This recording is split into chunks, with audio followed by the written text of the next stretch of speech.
Hi, everybody. So this is my fall MadLibs game. I was gonna play it from this screen, but I decided to actually go to the code so I could kind of talk about what I did.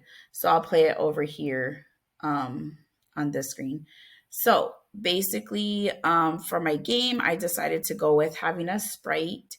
Um, to ask for the variables like adjective, person, object, etc. Um, and in order to code this, I use the list function um, on Scratch to create a list that would be essentially inputted by the user or the person who's playing the game when they enter a value for the variables. So, like for this first one, so let's click play and then give me an adjective. So I would just enter an adjective like spooky. Oops, if I could spell it right. Spooky.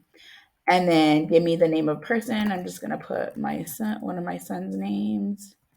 Give me an object. I like coffee, so coffee. Give me an activity. I like reading. Give me an adjective. Pretty. And give me a type of vehicle, spaceship. And give me an adverb, uh, gracefully. And give me a verb, run. Give me a verb, jump. And give me an adjective. I think this is the last one, so I'm gonna kind of pause there and talk a little bit before it starts to show you. So I use this idea of looping as I continued this portion of the game. I just changed the values for the words and the question prompts. So in total, I had 10 list items. And then in order to display, so this is what I'm going to do now. I'm going to show you. So give me an adjective,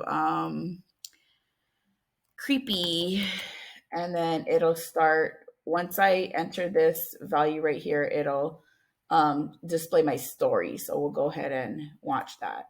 So one fall night, it was spooky. I was excited to go to the pumpkin patch with Elijah. I was ready to go with my favorite coffee.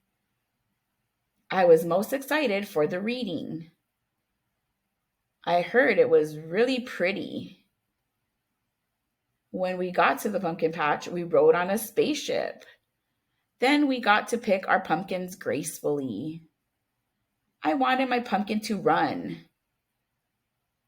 My friend wanted their pumpkin to jump. Overall, the night was creepy.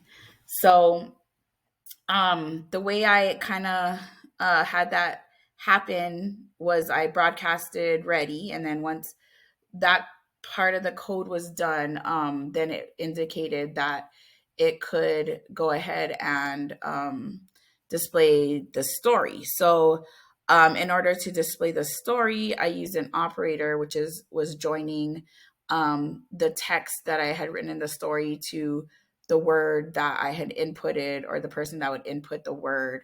That of course corresponded to appear the answers that they typed in. So, and finally, I looped the replace item variable. So that's this orange code right here to correspond with the words that I had collected in the list to display the text in the story. And then at the end, of course, I deleted all the words so that the next person could play the game. So that's my game, my Mad Libs game. Thank you for listening.